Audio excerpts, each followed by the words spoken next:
Welcome to Not My Generation, the political podcast that attempts to look at political events and happenings through a generational lens.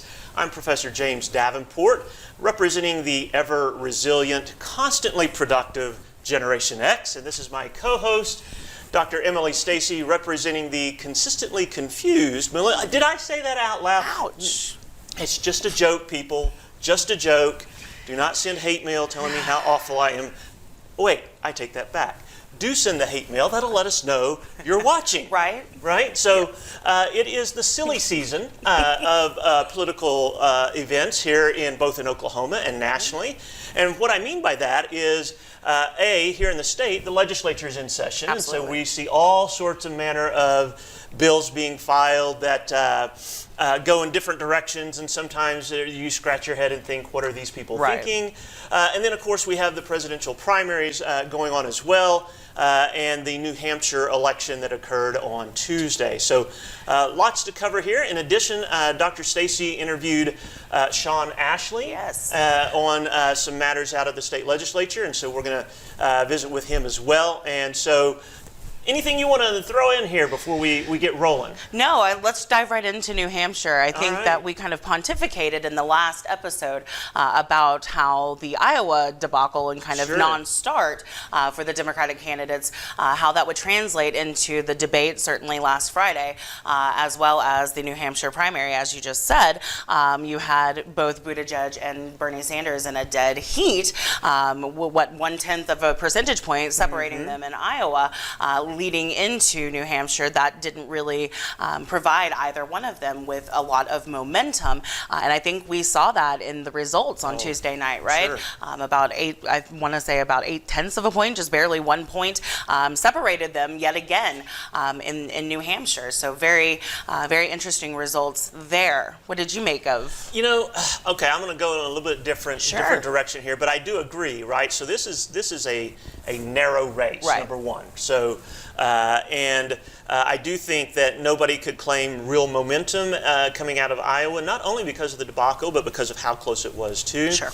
I think the surprise, perhaps, of the New Hampshire was Klobuchar and her third place performance, and it was a strong third place performance. Very strong. It wasn't Absolutely. The gap between her and Elizabeth Warren and Joe Biden was significant. It was. And the gap between she and Buttigieg in second place was only about 4 percentage points. So that is significant, and I will agree with you. I think the women were the big story on Tuesday night. Klobuchar, as you just mentioned, and her really picking up the momentum from the debate before New Hampshire's primary. But I think that maybe the bigger story is Elizabeth Warren being from the neighboring state of Massachusetts, and her fourth place win was not great, right? Or fourth place placing. If you will, was not great, especially because it was a single digits. Right. That's devastating. I'm not sure how Elizabeth Warren kind of recovers from that. Like I said, being from a neighboring state, typically you are the kind of native son, if you will, even if it's not your home state. Yes, I think Warren has some issues with her campaign right now as far as moving forward and regaining momentum. And in a campaign like this, where now these primaries are going to start coming really quickly, if you've lost the momentum, it's really, really difficult to get that back. Yeah, absolutely. Another question I have is it time for Joe Biden to drop out of the race? I love that you can read my mind, Professor Davenport. Absolutely. Yeah, if I'm the DNC, if I am the establishment, if I am these fundraisers who have given bukus of dollars to Joe Biden for him to finish fifth place in New Hampshire and fourth place in Iowa, I am looking for the exit door. I just don't know how a former vice president is able to pull these numbers back from fourth and fifth place. It's embarrassing. I would be embarrassed if I was Biden at this performance. Now I know he's said all along that South Carolina is his firewall, so to speak. This is where he's. But they've got another election coming up in Nevada next week before South Carolina. If he does poorly there again, this is not going to look good. And I think voters in South Carolina might be like, you know what? Regardless of how we might have initially felt about him, doesn't look like he's going to win. Right. Electability has been the main theme of this election, right? As opposed to likability, right? Typically, American voters, at least in the modern era, have been more concerned with choosing a presidential candidate that they'd like to have a beer with. Right. This election has really been about who can win over who I like best, and Joe Biden is really not filling the bill. No, I think what we're seeing is Buttigieg and Klobuchar are actually eating into what he perceived to be his lane, yeah, his base, right? They're taking voters away from Biden specifically, I think, and that is causing him a lot of problems. So. So that's interesting. One thing I will mention about the primaries that strikes me always as odd, right? So coming out, so you mentioned that Sanders edged Buttigieg by less than a full percentage point, right? And yet the coverage of this is that Sanders won the primary. And if you look at this, so he got roughly about 26% of the vote. That means 74% of New Hampshire voters voted for someone else. Right. And for me, it's always hard to say, how is that winning? Right. When the majority of people, when an overwhelming majority of people are voting against you. Right. And so it just strikes me as odd, this process that we go through where someone can get a significant minority of the vote and still be claimed a winner. And it's just odd to me. Yeah, absolutely. Particularly when you come out of the primary in New Hampshire with both Sanders and Buttigieg having just almost a dead heat in terms of the delegate count. Buttigieg just edging out Sanders with 22 to 21 delegates. I mean, it looks more and more for me like it is likely to be a brokered convention. Well, let's shift gears here for a second. You interviewed Shawn Ashley out at the legislature, and why don't you tell us about that a little bit, and then we'll go to that interview. Sure. In my past life, whenever I was working on my master's degree, I was a reporter at the state capitol, Capitol Bureau Chief at eCapitol. It's a legislative tracking company here in Oklahoma City. And so Shawn and I worked together for about 6 years, very intimately getting to know the state legislative branch, the various governors, the agencies, departments, commissions, lobbyists, et cetera, all of the ins and outs of the sausage-making process here in the state of Oklahoma. Shawn has been up at the Capitol in some sort of capacity for the last 30 years of his life, and so he is really an installment around the state capitol. And so it was lovely to go back and speak to him. We keep in touch quite regularly. I ask him impromptu things about bills that are passing through. I can send him a text message, and he'll tell me exactly what's going on the Senate floor, the House floor, day to day, which is really cool. So we went up there. I took a couple of our Rose State College political science students up with me to the state capitol, and we did just a really quick interview on a legislative update. We wanted to give our viewers the opportunity to get the rundown from the state capitol legislative guru himself on the second week of legislative session, when bills are really starting to roll through the pike in terms of committee work. So we went up there and we spoke to him about the bills and just the overall theme of the legislature this session in a pretty important election year. Awesome. Well, let's go to that interview. We are here with Shawn Ashley, legislative reporter with eCapitol, legislative tracking company here in Oklahoma City. We are at our lovely renovated state capitol, which is now complete with a weird little side interview room that we are partaking of at this moment. So we wanted to get just a brief legislative rundown from Shawn. This is the, second week? Second week of the 2020 session. And so committee meetings are starting to happen. So give us kind of the rundown. Well, right now, as you said, committee meetings are happening. They have until February 27th to hear bills in their chamber of origin. Senate bills, excuse me, can you ask that again and let her edit it? Yeah, absolutely. Because I answered that incorrectly. No, you're totally fine. So can you, what did I ask? Can you give us the rundown? Yes. So this is the second week of legislative session. Committees are starting to roll out. So give us the rundown. Well, we are in the second week of the 2020 legislative session. Committees are meeting and starting to hear a number of bills. They have until February 27th for bills to be heard in a committee of their chamber of origin. Senate bills in Senate committee, House bills in House committee, and then they'll move to the floor. The pace is picking up. We're looking at about 70 bills a day. That'll increase to 100 and then 120. And in that final week, they'll be moving a lot of bills through committee. Yeah. Is there a theme or a particular sector of bills or I guess bill topics that are more popular this legislative session than others, or is it kind of a smattering? It's really a smattering. What was surprising to me as this legislative session started was that only the House Democrats outlined a legislative agenda for this legislative session, talking about things like criminal justice reform, jobs in the economy, healthcare, and other issues. So really we're seeing a number of things all over the place. But of course, Governor Stitt in his State of the State outlined a number of things he would like to do. One of the biggest, I think, was sort of government reform or government reorganization.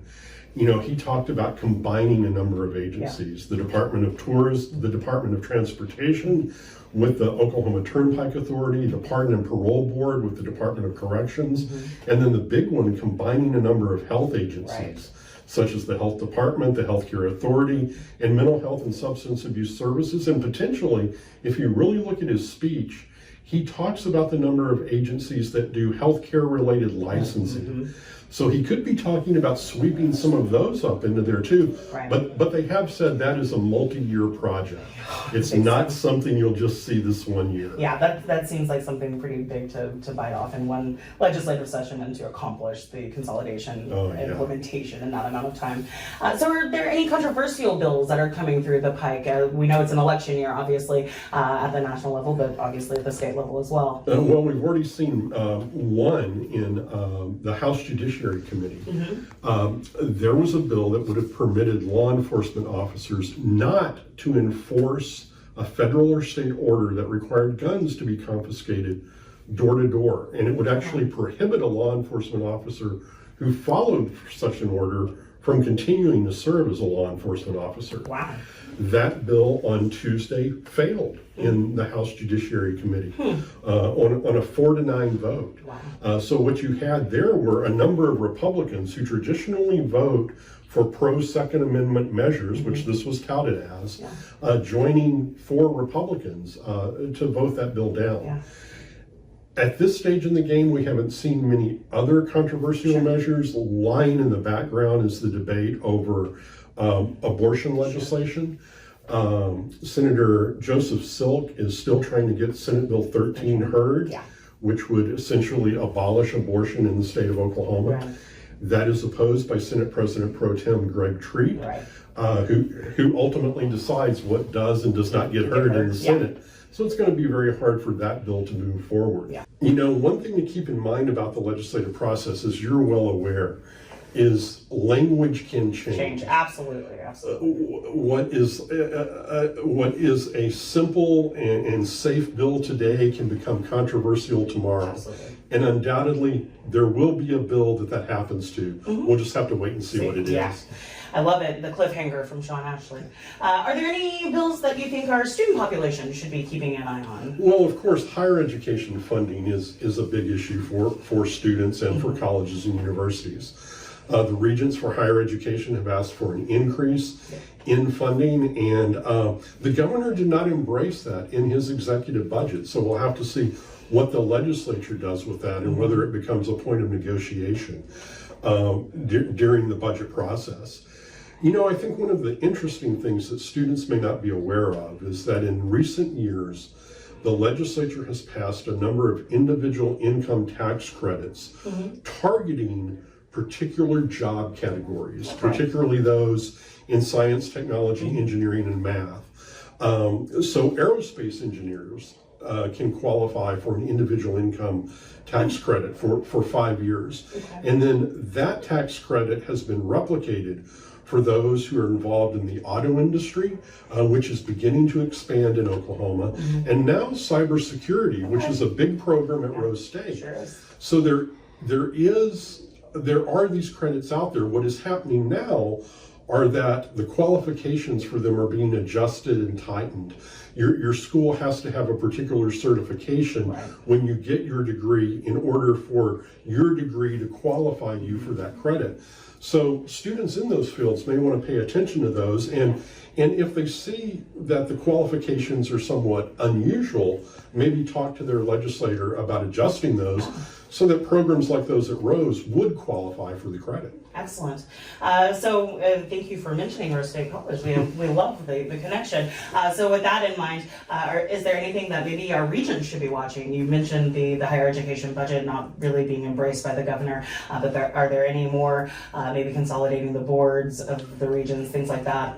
There hasn't been much talk about that legislatively of late. That was a recommendation that was sort of floated a couple of years ago from a task force, but it hasn't gotten much traction within the legislature. I think one area where the regents remain concerned, of course, is guns on campus. Sure, yeah. It's something that they've opposed for a number of years.